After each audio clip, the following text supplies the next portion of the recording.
Olá pessoal, sejam bem-vindos ao nosso encontro de hoje, a nossa aula de hoje. Nós vamos falar sobre os sinóticos e os evangelhos de Mateus e de Marcos. Então, assista o nosso vídeo anterior, que nós falamos sobre a formação do ambiente político e religioso neotestamentário, voltando ali aqueles 4 primeiros séculos. Na aula de hoje nós vamos falar especificamente aí sobre os evangelhos e mostrando uma estrutura sintética do evangelho de Mateus e do evangelho de Marcos. Vamos lá. Eu quero iniciar lembrando que a aula de hoje será sobre os evangelhos sinóticos e especialmente Mateus e Marcos, tá? Na nossa aula passada, nós estudamos a formação do ambiente político e religioso neotestamentário, ou seja, do Novo Testamento. Mas para isso foi preciso, lembrem-se que nós recuamos 4 séculos especificamente, falamos um pouco da história da civilização grega e ficamos ali nos últimos 4 séculos, que corresponde especificamente à história da Grécia e as suas conquistas, através de Felipe de Alexandre o Grande, até o século I, por volta do ano 63, quando já não existe mais o Império Romano, mas as fragmentações entre os generais de Alexandre, e a partir dali nós vamos ter o mundo antigo sendo conquistado agora por Roma. E a partir de 63, aquele forte Império Romano que existe desde o século VIII, mas que vai conquistar aquela região que está em volta do Mediterrâneo, do Oriente Médio e parte da África no Egito, ele vai se tornar, o Império Romano vai se tornar o principal, e o mais forte dentre todos os impérios naquele contexto. Então, Roma se torna um grande império no século I e conquista os demais povos que anteriormente haviam sido grandes impérios, como, por exemplo, o Império Grego, ou todas aquelas civilizações que Alexandre conquistou, o Império Medo-Persa e os anteriores a eles. Mas no século I nós vamos ter aí, antes de Cristo, o Império Romano conquistando as civilizações daquele mundo ali mediterrâneo. Então, nós compreendemos isso e falamos sobre as principais seitas, fariseus dentro do judaísmo, saduceus, essênios, zelotas e alguns partidos religiosos que não deu tempo a gente falar. Talvez a gente, como o assunto é muito extenso, talvez nas aulas de hoje e da próxima semana e nos demais encontros a gente vai conversando sobre essas questões. Mas hoje nós vamos para o nosso segundo encontro. A aula da semana que vem vai trabalhar Lucas e João e a quarta vai trabalhar Atos dos Apóstolos. Hoje nós vamos falar dos sinóticos e Mateus e Marcos. Então vamos para a nossa aula trabalhando aí sobre os sinóticos, Mateus e Marcos. Bom, os evangelhos sinóticos. O primeiro ponto para nós na nossa aula é compreender os evangelhos sinóticos. Aquela pergunta que não se cala é o que é evangelho. Evangelho é uma palavra que tem origem no grego, evangelion, que significa boas novas. Então, o evangelho são boas notícias, boas novas que vieram através de Jesus e posteriormente dos seus apóstolos. Foi através de Jesus que o evangelho chegou, porque foram boas novas anunciadas para aquelas pessoas que estavam vivendo dentro do Império Grego e Império Romano, melhor dizendo. Essas pessoas estavam no Império Romano, no contexto de Jerusalém, e é ali que o evangelho vai ser anunciado em toda a região de Jerusalém, e a região também da Galileia. Então, Jesus vai percorrer todas aquelas cidades ali, próximo ao mar Mediterrâneo, ao Mar Morto, ao Mar da Galileia, naquelas imediações, e Jesus vai anunciar essas boas novas, que é um evangelho proclamado. Este evangelho ele é proclamado por Jesus para a multidão ou para os povos, as cidades daquela região, e posteriormente os seus apóstolos anunciarão o evangelho, essas mesmas boas novas. De início, eles vão estar anunciando o evangelho através dos ditos, através da tradição oral. Posteriormente, os discípulos vão escrever, redigir o texto dos evangelhos, mas aqueles primeiros anos, aproximadamente aí, uns 25 a 30 anos após a morte de Jesus, é que os evangelhos vão começar a surgir. Se a gente leva em consideração o erro de 6 a 7 anos no nosso calendário, Jesus deve ter morrido por volta do ano 26 a 27 da nossa era, ou da era cristã, né? E se a gente leva que os evangelhos, levamos em conta que os evangelhos surgiram 25 anos após, então é a partir de 50 a 55 que vão surgir os primeiros escritos dos evangelhos. Então nós vamos ter os evangelhos a partir de 55 aí, aproximadamente a 60 da era cristã. Então nós compreendemos no primeiro momento aí o que é um evangelho. Evangelhos são boas novas proclamadas por Jesus e por seus apóstolos, e posteriormente por toda a igreja. Antes de avançar, eu gostaria de apresentar algumas obras, e aí eu vou apresentando algumas que eu acho que são importantes para nós aí, tá? Uma das principais obras, olha, essa daqui, Tempos do Novo Testamento, tá? Tempos do Novo Testamento é uma obra do Merrill Tenney. É uma obra do Merrill Tenney que vai falar sobre esse contexto do Novo Testamento.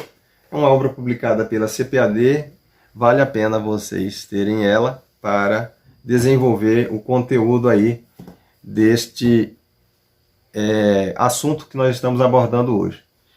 Merece confiança o Novo Testamento? Ele vai ser importante para a questão da datação e da autoria, tá bom? Do F.F. Bruce, editora Vida Nova. Merece confiança o Novo Testamento? É uma obra também dispensável. Esta obra aqui a gente utiliza ela muito em pós-graduação, tá?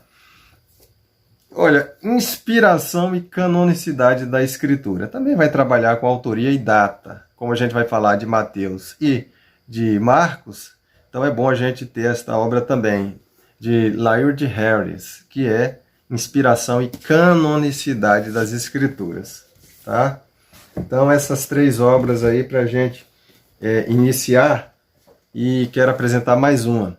Olha, o Cânon das Escrituras, né? O Cânon das Escrituras, o texto canônico das Escrituras, que é do F.F. Bruce também.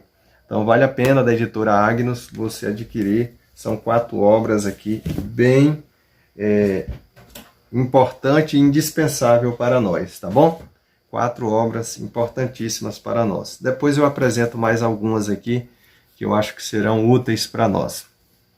Então, já que compreendemos rapidamente o sentido do Evangelho, essas boas notícias que estão chegando, né, através de Jesus, os apóstolos e a comunidade, nós vamos falar sobre a natureza dos evangelhos.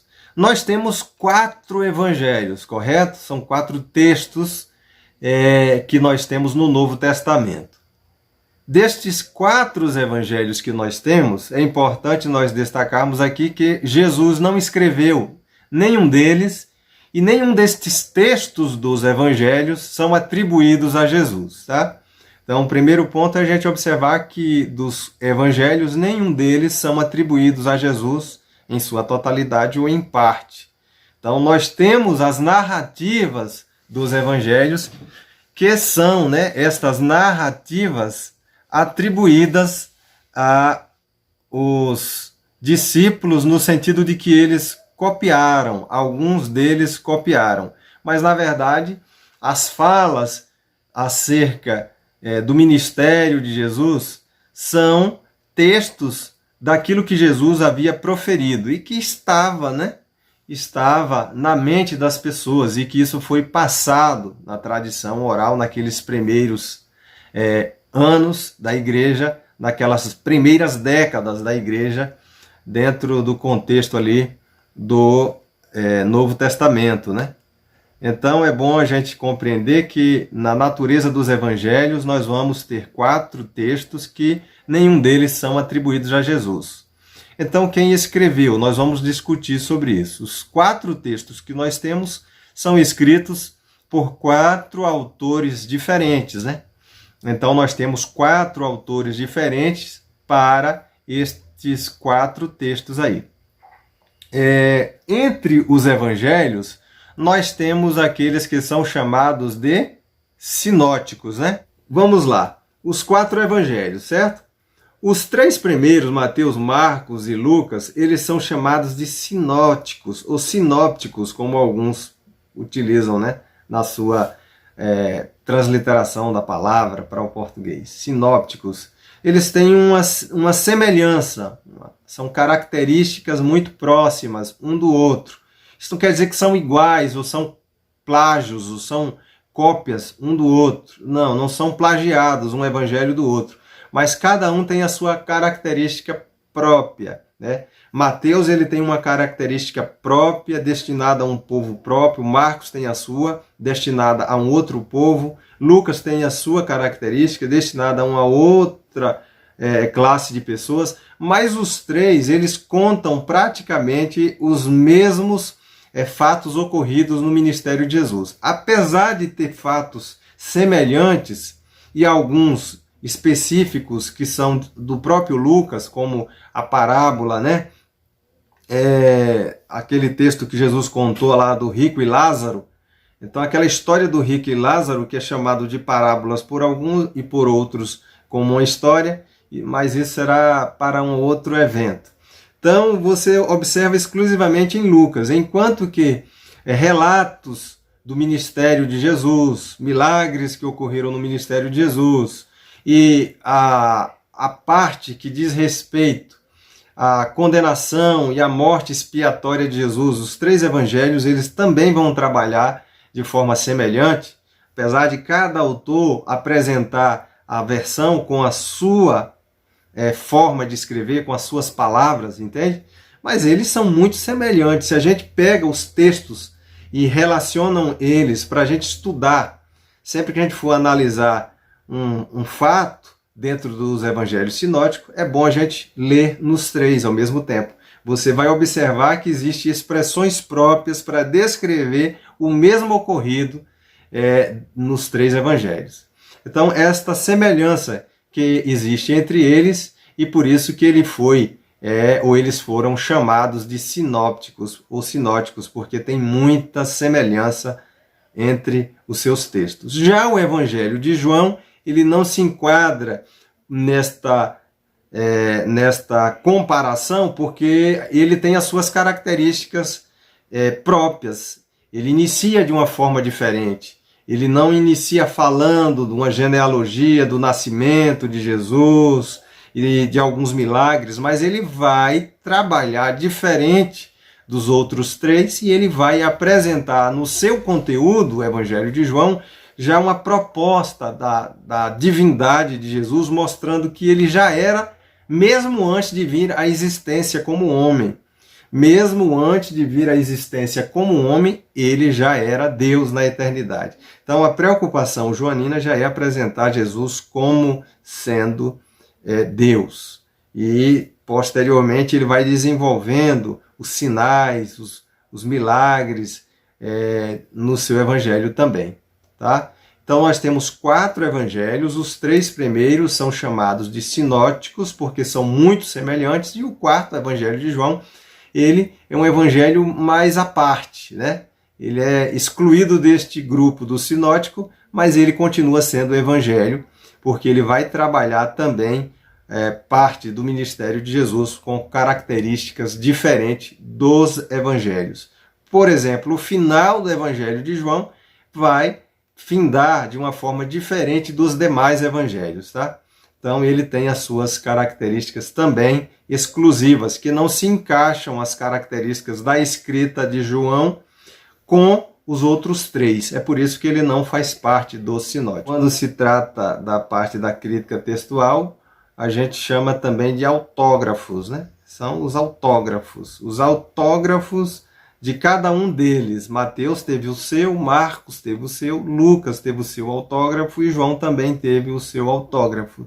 Só que esses autógrafos, eles se perderam, né? A gente só tem as cópias de cópias de cópias dos textos que foram escritos por todos os 4 evangelistas. Então nós temos aqui os evangelhos, como eu disse, 4. E parcialmente eles são chamados de biográficos, né? Por quê? Porque eles contêm biografia, contêm partes de textos, dos seus textos, que vão narrar, né, acerca de Jesus, acerca do seu nascimento, acerca do seu batismo, acerca da sua infância, mesmo que seja de forma resumida, mas vai falar de Jesus entre os doutores no templo, vai falar um pouco da sua trajetória, vai falar um pouco da sua fuga lá na infância para o Egito com a sua família, quando Herodes buscou a matar, e mataram as crianças de 2 anos abaixo, e também vai ter outros relatos, né, do ministério de Jesus, aqueles anos que estão relacionados ao seu ministério e também à sua paixão, né, à sua morte.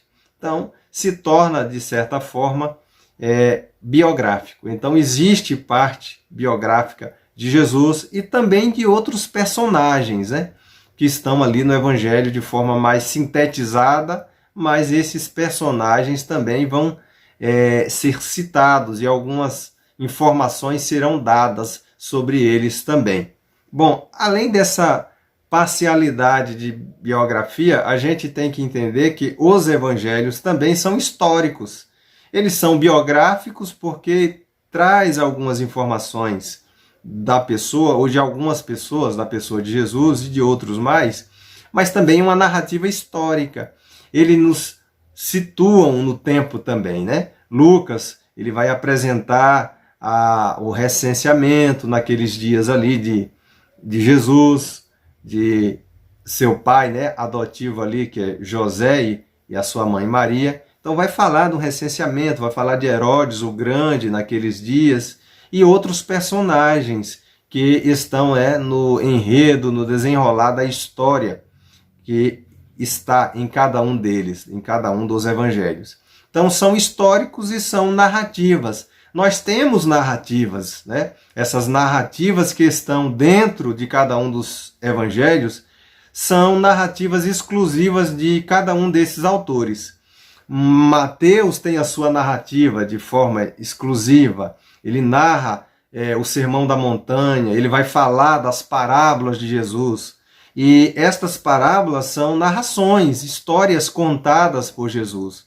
Mas os evangelhos também, eles contêm escatologia, certo? A gente pensa muitas das vezes que um livro escatológico seria Apocalipse. Apocalipse é o livro de escatologia do Novo Testamento, que as pessoas muitas das vezes têm medo de ler porque tem aquelas bestas, né, os dragões, e por aí vai. Mas cenas escatológicas também são observadas dentro dos evangelhos. Você tem um apocalipse, né? Ou uma estrutura apocalíptica dentro do Evangelho de Mateus, né? De Marcos, de Lucas, tá? Então você vai ter essas descrições escatológicas, futurísticas, né? Acerca do futuro dentro desses evangelhos. Então eles contêm partes em cada um deles, biográficas, históricas, narrativas e escatológicas, né? Então, para a gente compreender que os evangelhos, eles têm essa formação aí, né? Tem essa composição no seu conteúdo. Então, nós vamos ter aqui paralelos também entre os sinóticos. Olha, os paralelos entre os sinóticos são várias semelhanças. Acho que a gente já falou um pouquinho sobre isso. E a gente vai observar que parábolas, a infância de Jesus também são contadas nos sinóticos de forma bem parecida, tá? João o Batista é apresentado lá no ministério de Jesus, também posteriormente no ministério de Jesus. Você vai ver os relatos que são bem próximos. Além das parábolas que foram contadas, a gente pode também observar o sermão profético de Mateus, onde vai ter uma visão escatológica, apocalíptica sendo mencionada, assim como Marcos e Lucas também mencionam nos seus evangelhos, e também as narrativas da paixão, desde o início em que Jesus entra em Jerusalém até a sua morte e ressurreição. Então eles têm essas similaridades muito próximas aí nos sinóticos, tá?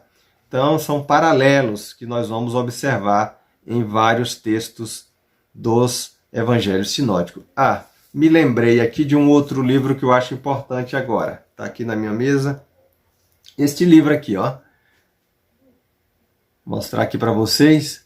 Ele tem o título Entendes o que lê? Gordon Fee e o Douglas Stuart. Então, este livro aqui, Entendes o que lê? Da editora Vida, é um fantástico livro desses dois autores. Um é pastor assembleiano, o Gordon Fee, uma das maiores autoridades, tá, em Novo Testamento no mundo. É o pastor da Assembleia de Deus, Gordon Fee. Esse livro é um dos livros mais utilizados em seminários reformados. E todos os seminários, na verdade, utilizam Entendes o que lê, do Gordon Fee. Ele vai falar muito bem aí sobre os evangelhos também. Vai falar sobre gêneros literários e vai falar aí acerca dos evangelhos. Então vale a pena você ter esse livro. Quem já tem, é uma grande oportunidade. E aqueles que não têm possam adquirir Entendes o que lê, do Gordon Fee e o Douglas Stuart, tá? Uma obra indispensável para você conhecer essa estrutura do Novo Testamento, tá bom? Então fica aí essa indicação para vocês. Bom, vamos falar um pouco também aqui sobre o contexto histórico em geral. Lembrem-se que na aula passada nós falamos um pouco do contexto histórico, sociológico, cultural, e nós paramos ali no finzinho do primeiro século antes de Cristo, né? Ali antes do nascimento de Jesus e o nascimento de Jesus no período de Herodes o Grande. Nós paramos o nosso primeiro vídeo, depois vocês vão assistir este vídeo e vão recapitular as informações dadas ali. Além do livro ali, Entendes o que lê? Para um contexto histórico geral do Novo Testamento, eu quero fazer menção aqui deste livro também, tá? Jerusalém no tempo de Jesus. Olha, depois vocês podem adquirir Jerusalém no tempo de Jesus, de Joaquim Jeremias, tá? Jerusalém no tempo de Jesus, de Joaquim Jeremias. É um livro também indispensável, da Paulus, Academia Cristã. Ele vai falar sobre aquele contexto de Jesus ali no primeiro século, né, da nossa era.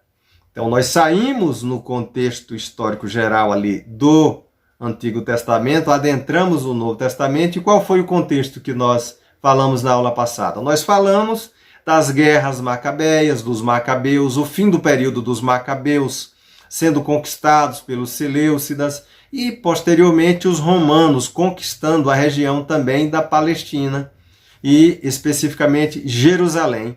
Jerusalém está no domínio romano a partir de 63. E aí lá em 44, Herodes o Grande, depois no período do segundo triunvirato, ele vai estar sendo rei em Jerusalém, Herodes o Grande. E é no contexto de Herodes o Grande que vai nascer Jesus, né?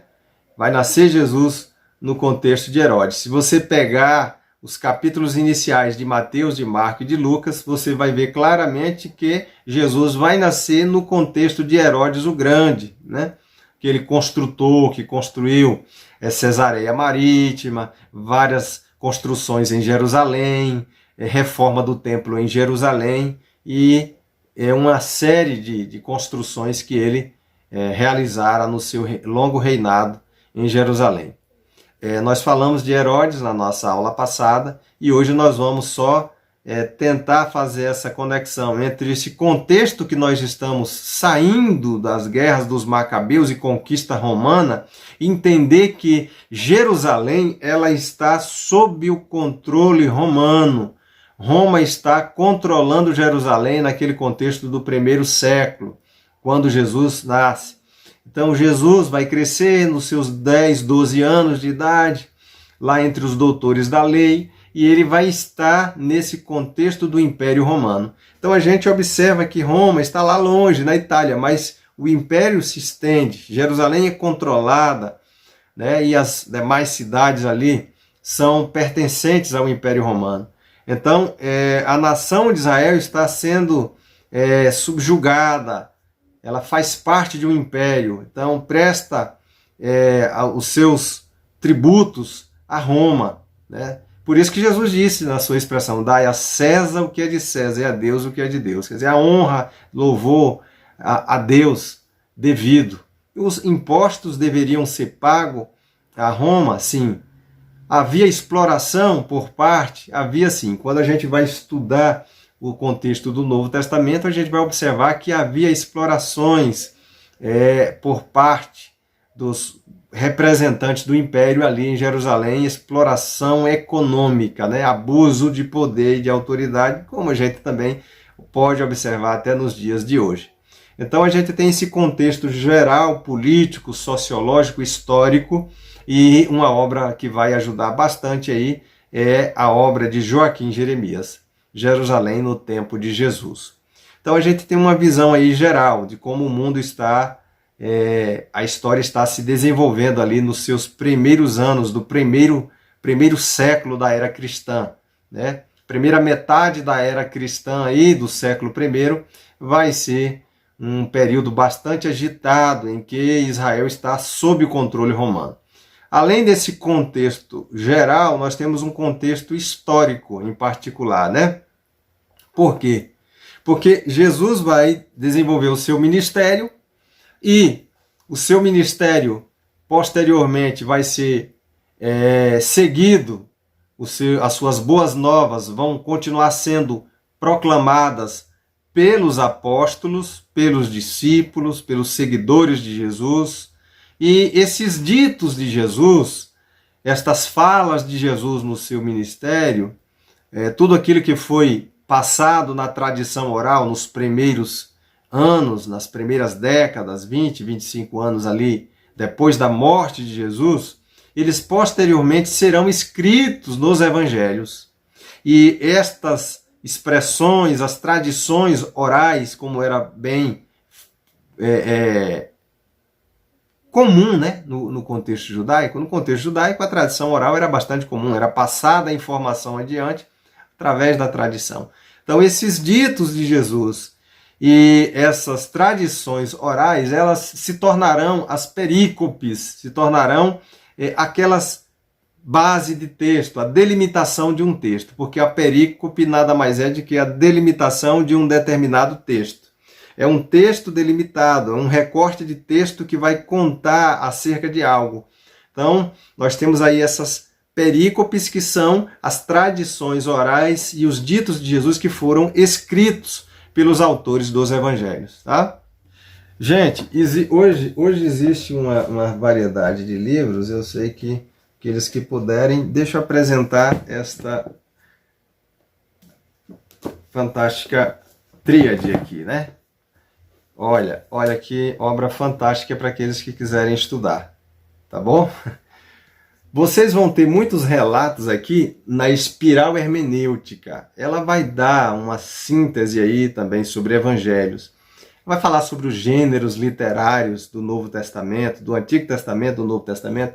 Então você tem hoje aqui a espiral hermenêutica, a obra de mais de 800 páginas, do Grant Osborne. Vale a pena depois vocês adquirirem. E também do seu aluno, né, que não poderia ser diferente, que é o Kostenberg e o Peterson, a Tríade Hermenêutica, uma obrazinha de quase 900 páginas. Todas as duas obras são da editora Vida Nova. São duas obras muito importantes para a gente estudar e conhecer o gênero literário do Antigo Testamento e do Novo Testamento. Quando se fala do gênero literário, a gente pode observar aí os evangelhos, dentre os vários. Esta outra também, a introdução à interpretação bíblica, é uma obra fantástica, né? Do Klein, do Blomberg. Então você pode adquirir essa obra da Thomas Nelson também, uma obra de 800 páginas, que vai também discutir esses tipos de escrita do Novo Testamento que nós estamos trabalhando aqui especificamente os evangelhos. Vai falar também sobre Atos, epístolas, literatura apocalíptica, tá? Então é importante essa tríade aqui, de 3 livros aqui de hermenêutica que são os mais atuais. É bom a gente estar conhecendo essas obras aí. Nós vamos falar de Mateus agora e eu quero apresentar aqui alguns livros importantes. Olha, esse comentário, eu tenho vários, mas eu peguei esse aqui, o comentário de Mateus e Marcos, que é um comentário à luz do grego do Novo Testamento, publicado pela CPAD, do A.T. Robertson. Esta obra do A.T. Robertson, ela é importante para você conhecer o Evangelho de Mateus e Marcos, porque ele faz uma apresentação a partir do texto grego. E o Robertson é um dos grandes gramáticos de Novo Testamento. Ele tem uma gramática em inglês que ainda não foi publicada do português, de mais de 1.600, eu acho que quase 1.700 páginas, a gramática de grego do Novo Testamento, né? Então esse comentário dele vale a pena depois vocês adquirirem. O famoso comentário de bolinha, você vai ter Mateus, né? Da Vida Nova. Olha, do Tasker. Mateus, comentário e introdução de Mateus. Depois adquiram esse pequeno comentário do Evangelho de Mateus, que vai ser bastante útil. Vamos falar agora de Mateus. Mateus, ele está como o primeiro evangelho entre os 4, né, encabeçando aí os 4 evangelhos. Aí surge uma pergunta para nós. Qual dos 4 evangelhos foi o primeiro a ser escrito, né? Mateus, ele está como o primeiro na lista do Novo Testamento, de todo o Novo Testamento, de Mateus e Apocalipse. Ele é o primeiro livro na sequência. Mas isso não quer dizer que Mateus seja o primeiro livro a ser escrito. Porque assim como o Antigo Testamento, Gênesis está como o primeiro livro, por ser o livro das origens, mas Gênesis não é o primeiro a ser escrito. Há quem diga que o primeiro a ser escrito é o livro de Jó. E olha onde Jó está, no texto do Antigo Testamento. Então nós temos Mateus e Marcos. Mateus talvez não seja o primeiro evangelho a ser escrito. O Lund e o Nelson, nesse livrinho de hermenêutica, que é bastante utilizado nos seminários, isso aqui eu comprei para ler no seminário em 2003, quando eu estava no seminário. Comecei em 99 o seminário, em 2003 eu comprei esse livro. Hermenêutica do Nelson e do Lund. Eles dizem que o Evangelho de Mateus, na tradição, alguns atribuem a tradição de que Mateus foi escrito em aramaico. Então, o hebraico era a língua oficial do povo de Israel, o aramaico seria a língua da religião, e o grego era a língua, o idioma falado pelo povo naqueles dias. Era a língua comum, é por isso que ela é chamada de grego koiné, porque é aquele período de língua comum em que todas as pessoas, sejam de Jerusalém, sejam as pessoas da Itália, eles podiam falar o italiano, mas poderiam falar também o latim, né? Vamos dizer assim. O italiano já é mais no futuro, na Idade Média. O latim, mas eles podiam falar também, os romanos, falar o grego, porque era uma língua comum. E se lembre que na aula passada eu falei que o mundo foi helenizado. Então, todas aquelas cidades do mundo antigo falavam grego, porque o mundo foi helenizado. Então, era uma língua comum entre os povos, entre as várias nações. Observem que na crucificação colocaram uma placa, né? letreiro sobre a cruz, escrito em hebraico, aramaico e grego, né? Estava lá sobre a cruz de Jesus. Então, eram línguas bastante comuns. Agora, a questão é, Mateus fora escrito em aramaico, como alguns estudiosos dizem, existe essa teoria de que ele pode ter sido escrito em aramaico, mas eu não acredito porque nós não temos nenhuma fonte que comprove isso, tá? Então, o Evangelho de Mateus, né? Eu tenho aí Mateus, no texto grego, kata matetaion evangelion, que é o Evangelho segundo Mateus. Então, nós temos esse Evangelho de autoria. Pela tradição, esse Evangelho é atribuído a Mateus. Por que ele é atribuído a Mateus? Porque a expressão kata matetaion evangelion, essa expressão grega, ela não ocorre no texto grego, tá bom? No texto grego ela não ocorre. O que nós temos aqui, na verdade, no texto grego, ó, o texto grego que está na nossa mão, ele é um texto baseado nos vários manuscritos que existem. Então, quando ele traz aqui para nós kata mathetaion, segundo Mateus, esse título ele não foi colocado por Mateus. Isso é colocado pelos escribas posteriores na tradição. O que nós vamos ter no Evangelho é a descrição, Bíblios Genésio, Jesus Cristo, Rio David e Rio Abraão, que é o livro da genealogia de Jesus Cristo, filho de Davi, filho de Abraão. Então, o Evangelho de Mateus vai iniciar com esse texto, né, que nós temos aí em Mateus 1:1, no seu texto grego. Então, ele é atribuído pela tradição a Mateus, como sendo o autor deste evangelho. Então, ele é atribuído a Mateus. A data em que Mateus foi escrito, o evangelho de Mateus, ele foi escrito aproximadamente aí no ano 60 da nossa era cristã, né? Depois de Cristo. Então, por volta do ano 60, Mateus é escrito. Este evangelho é escrito.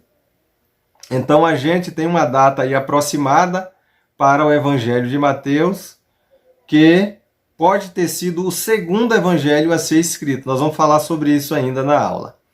Então, para quem Mateus escreveu o seu evangelho, as suas boas novas?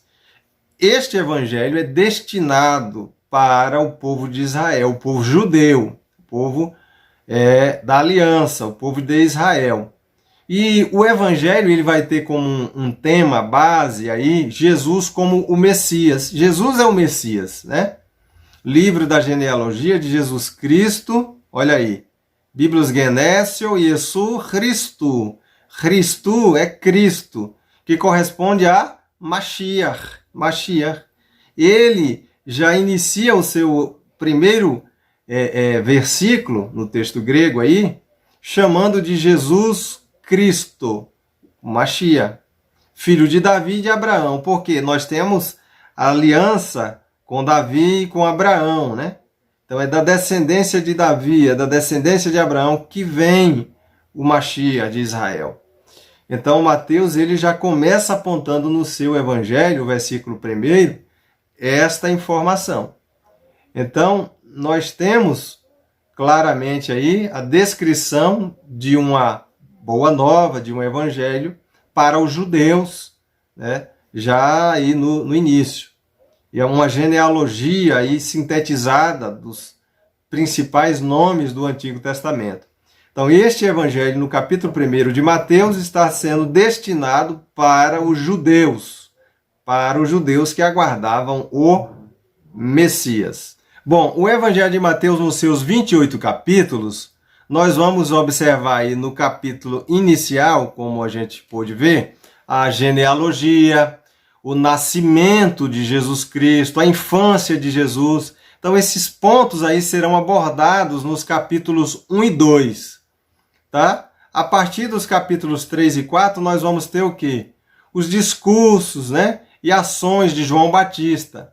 João o Batista, que vai preparar o caminho para o ministério público de Jesus, o ministério público de Jesus será preparado por João Batista, tá?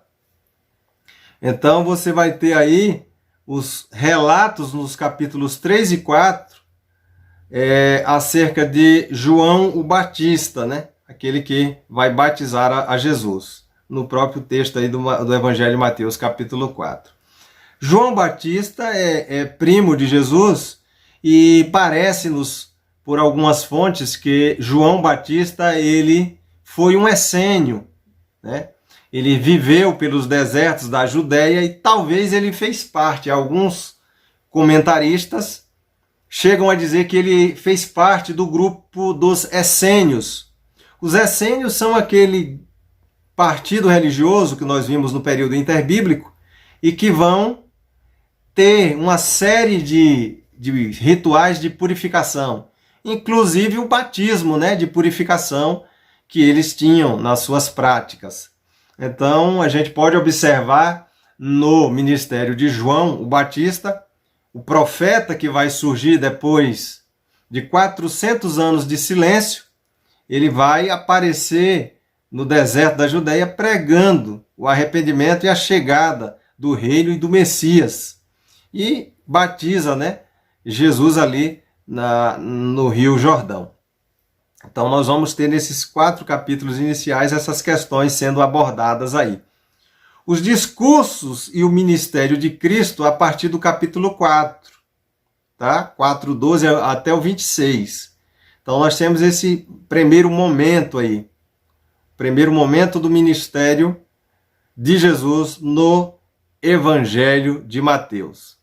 Bom, a partir do capítulo 5, 6 e 7, nós temos o Sermão da Montanha, ou o Sermão do Monte, como é chamado, né? Dos capítulos 5 a 7, onde Jesus vai falar acerca de vários assuntos aí que estão tanto na lei quanto estão sendo apresentados agora para o povo que estava seguindo a Jesus, né? Então, nós temos aí o Sermão do Monte. Eu recomendo uma obra fantástica de Martin Lloyd Jones, o Sermão da Montanha, né? O Sermão do Monte, de Martin Lloyd Jones. É um livro fantástico aí para conhecer esse contexto aí dos capítulos 5 a 7. Capítulos 5 a 7 de Mateus. Bom, vamos lá. Além disso, nós vamos ter no ministério de Jesus também um discurso missionário, né? Discurso missionário a respeito da missão que Jesus vai delegar aos seus apóstolos, os seus seguidores. Jesus tinha mais de 70 discípulos e nós vamos observar, meus queridos, que dentre eles Jesus foi orar em uma determinada noite e separou 12 dentre os 70 discípulos que ele tinha. Então Jesus, ele separa 12 dentre os demais discípulos que ele tem, seguidores que ele tem. E esses 12 apóstolos vão ser comissionados aí no capítulo 10. Observem algo interessante, que nos evangelhos nós vamos ter a lista dos 12 apóstolos, na missão dos apóstolos, você vai ter Pedro sempre sendo o principal, ou o primeiro da lista. Já observaram isso? Que nas listas de relação aí dos evangelhos, você vai ter o apóstolo Pedro sendo citado em primeiro lugar. Sempre vem Pedro e depois os outros 11 apóstolos nas listas que nós temos aí dos 12 apóstolos. É só a nível de curiosidade, né? Isso não quer dizer que Pedro foi o primeiro papa. E se foi o primeiro papa, foi um papa diferente, porque Pedro era casado, né? Então fica um conselho aí para os papas modernos aí, ou da história da Igreja Católica a partir do 5º século, que Pedro era um papa então diferente, porque ele era casado. E o Evangelho de Mateus deixa bem claro que Jesus entrou em Cafarnaum na casa de Pedro e curou a sogra de Pedro que estava enferma. Então, nós temos aí uma personagem de destaque que é Pedro e que Jesus realiza também milagres na família de Pedro. Bom, a partir do capítulo 10, especificamente aí, capítulo 13, nós vamos ter parábolas, né, que Jesus ensinou no seu ministério. Então, as parábolas, o que é uma parábola? A parábola é uma história em que Jesus ele vai contar algumas verdades espirituais se utilizando de figuras de linguagens e também de fatos do dia a dia, do cotidiano, para ensinar essas verdades espirituais, né? Homem, vinha, moedas. Jesus vai usar essas expressões para criar parábolas. Bom, dando continuidade aqui ao Evangelho de Mateus, no capítulo 18, nós observamos que Jesus ele está reunido com alguns dos seus discípulos e Pedro faz aquela declaração de que Jesus é o Messias. E então Jesus disse, olha, foi uma revelação divina da parte de Deus que veio a ti, Pedro, e não foi carne e sangue que tu revelou, mas é uma revelação que vem, que procede do Pai que estás nos céus, né? E aí Jesus usa aquela expressão onde ele diz, tu és Pedro, sobre esta pedra edificarei a minha igreja e as portas do inferno não prevalecerão contra ela.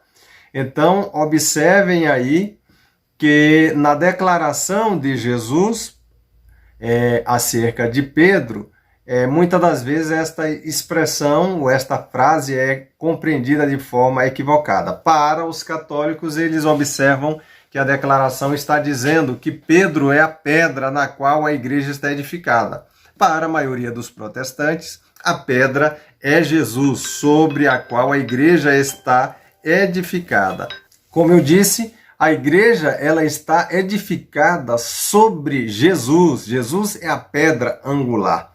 Então, a conversa, o diálogo entre Pedro e Jesus, nós observamos no texto do Evangelho de Mateus que a pedra a qual Jesus está se referindo é a si próprio.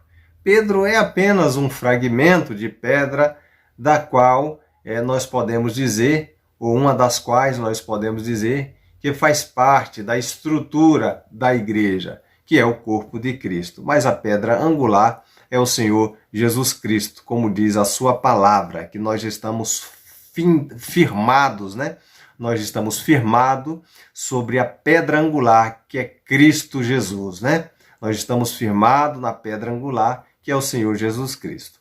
Bom, no Evangelho de Mateus ainda, falando de forma sintética, nós vamos observar entre os capítulos 24 a 25 um discurso acerca do Sermão do Monte das Oliveiras, né?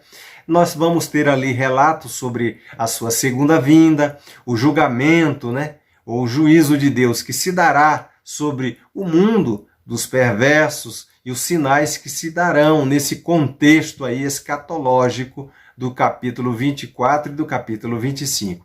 Nós vamos ter ali um cenário apocalíptico falando do fim dos tempos, né? Então, um pequeno apocalipse está dentro do Evangelho de Mateus, capítulo 24 e capítulo 25.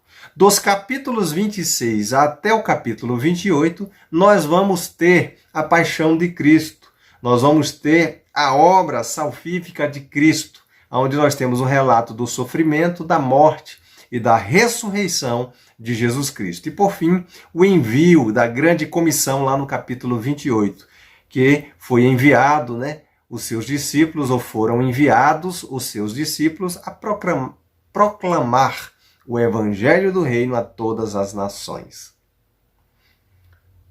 Bem, assim nós terminamos o Evangelho de Mateus, fazendo uma síntese sobre os seus 28 capítulos. Passemos agora ao Evangelho de Marcos. Como eu disse, Mateus está como o principal ou o primeiro livro dentre os livros do Novo Testamento. Mas, pela tradição, nós sabemos que Mateus não foi o primeiro evangelho a ser escrito. O primeiro evangelho a ter sido escrito foi o Evangelho de Marcos, segundo a tradição da igreja.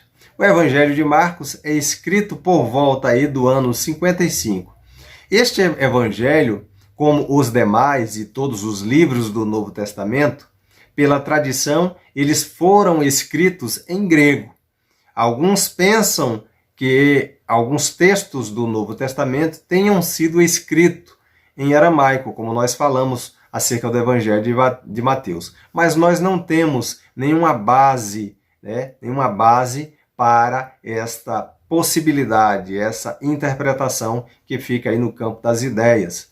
Nós sabemos pelos achados dos vários manuscritos que nós temos, são textos escritos em grego. Até os dias atuais, como eu disse, não existe nenhum documento comprovando que os textos do Novo Testamento foram escritos em hebraico ou aramaico. Mas nós temos uma enxurrada, um número muito grande de evidências que comprovam que os textos dos evangelhos e do Novo Testamento foram todos escritos em grego, que era a língua comum, que se tornou comum no contexto helênico. Então nós temos Marcos, Katamarkon Evangelion, o Evangelho segundo Marcos, ou segundo Marcos, o Evangelho, como está aí no texto grego.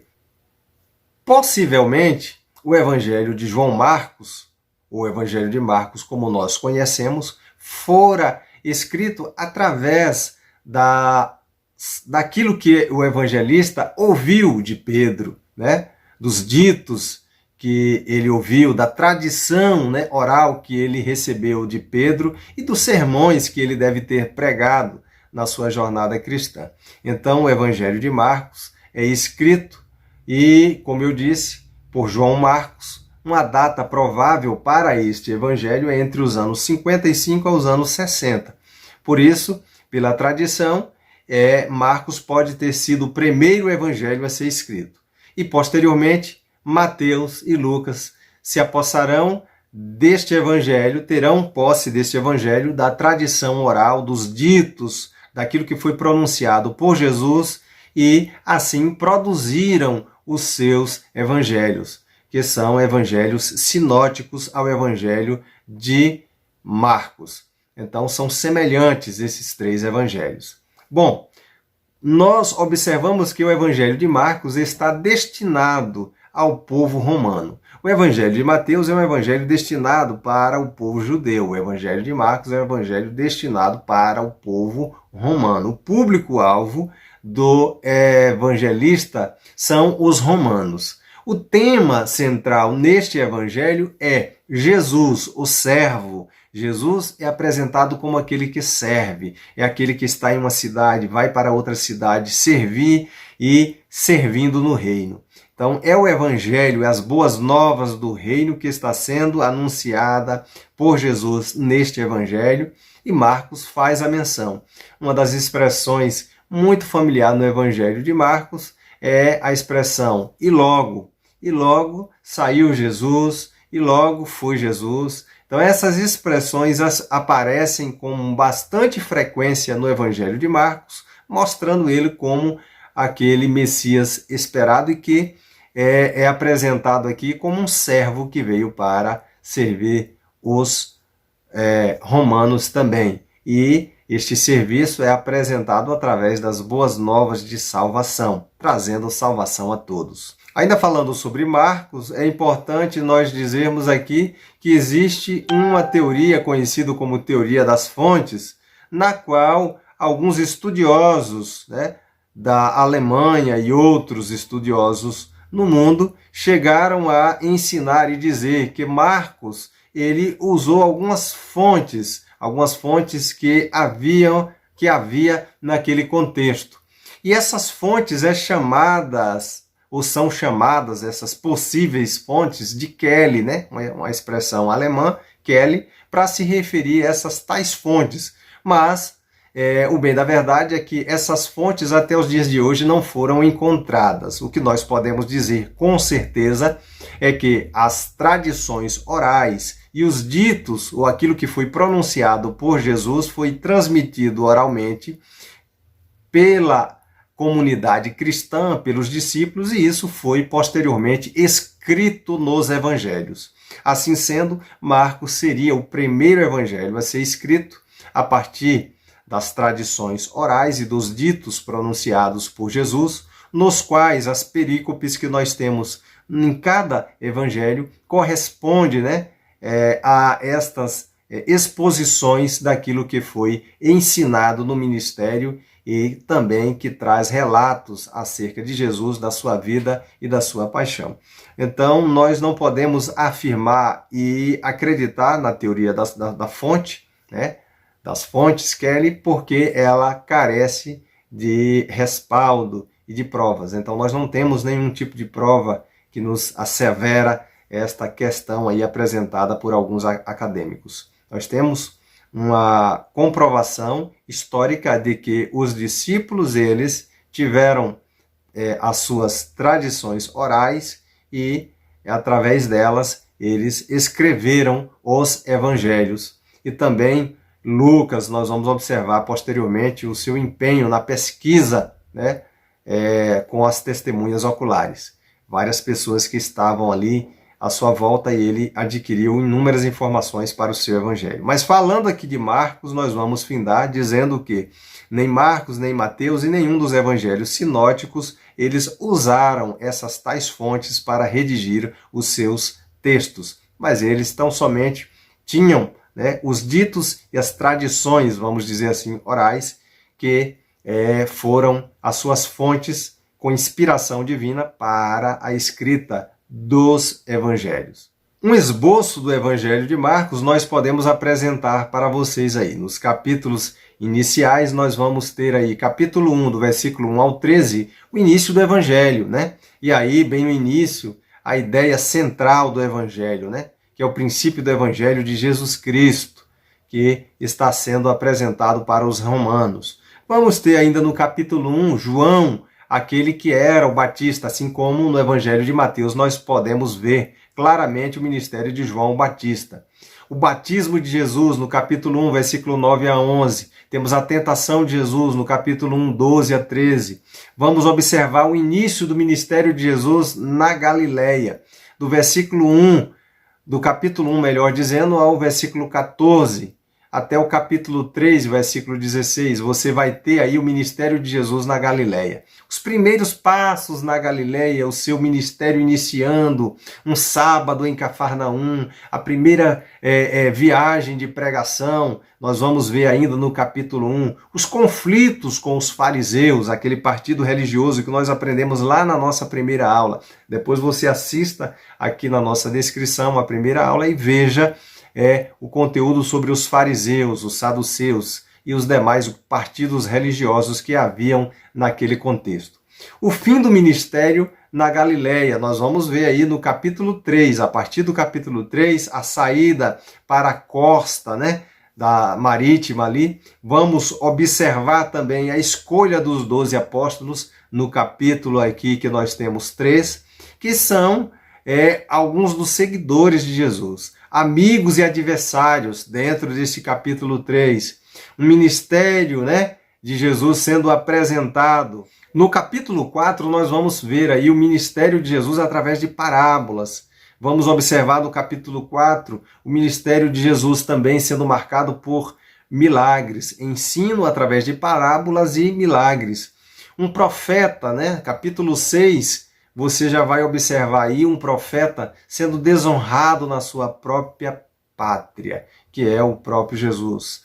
A missão dos 12 apóstolos no capítulo 6. Os 12 serão enviados como pregadores, das boas novas. Então, nós observamos esses pontos aí do capítulo 1 ao capítulo 6. Vamos observar ainda no capítulo 6 o ministério além da Galileia, Herodes, os milagres e ensinos de Jesus próximo ao mar, os conflitos, e as tradições sendo confrontadas dos anciões, as curas entre os gentios, no capítulo 7, as dádivas, de Deus aí, a provisão da alimentação, a multiplicação dos pães e dos peixes. E vamos ter agora no capítulo 8 o caminho a Jerusalém. Capítulo 8 você vai observar Jesus aí com a sua grande comissão e a transfiguração de Jesus lá no Monte Tabor, a caminhada pela Galileia, pela Pérea nos capítulos 9 e 10, e o ministério de Jesus vai se ampliando em Jerusalém.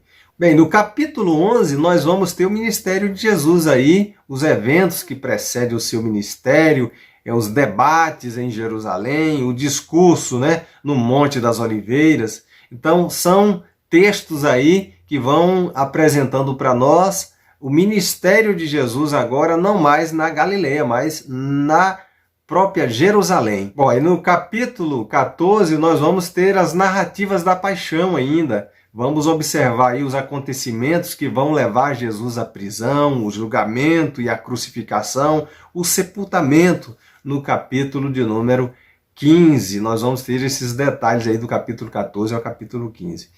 O capítulo 16 do Evangelho de Marcos é o último capítulo. Marcos tem apenas 16 capítulos, diferente de Mateus, que tem 28, é um evangelho mais amplo.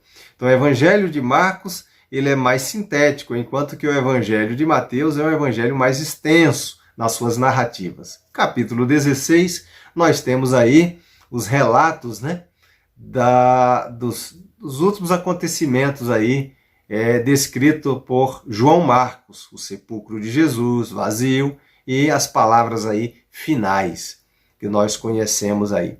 Existe uma questão a ser apresentada aqui rapidamente, a discussão acerca do final longo e o final curto do Evangelho de Marcos. Eu quero referendar aqui um livro do reverendo Paulo Anglada, né, de Manuscritologia do Novo Testamento, da editora Quenox, e lá o Paulo Anglada vai trabalhar detalhadamente sobre as variantes textuais do Novo Testamento, e no final ele vai apresentar um relato acerca do Evangelho de Marcos, e essa questão do final de Marcos, se é um final curto ou final longo. Para mais detalhes acerca destas variantes aí, vejam a referência do Anglada, que vai estar aqui na nossa descrição, tá bom? Então, sintetizando, nós temos aí a estrutura do Evangelho de Marcos, do Evangelho de Mateus, dos dois primeiros sinóticos. Nós falamos hoje na nossa aula sobre evangelhos sinóticos e nós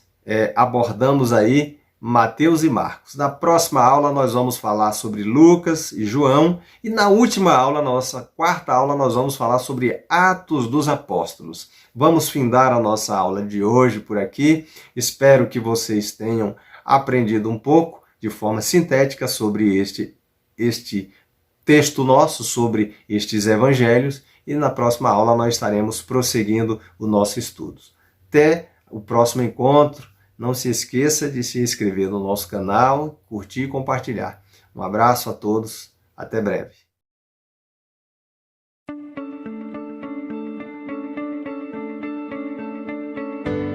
너는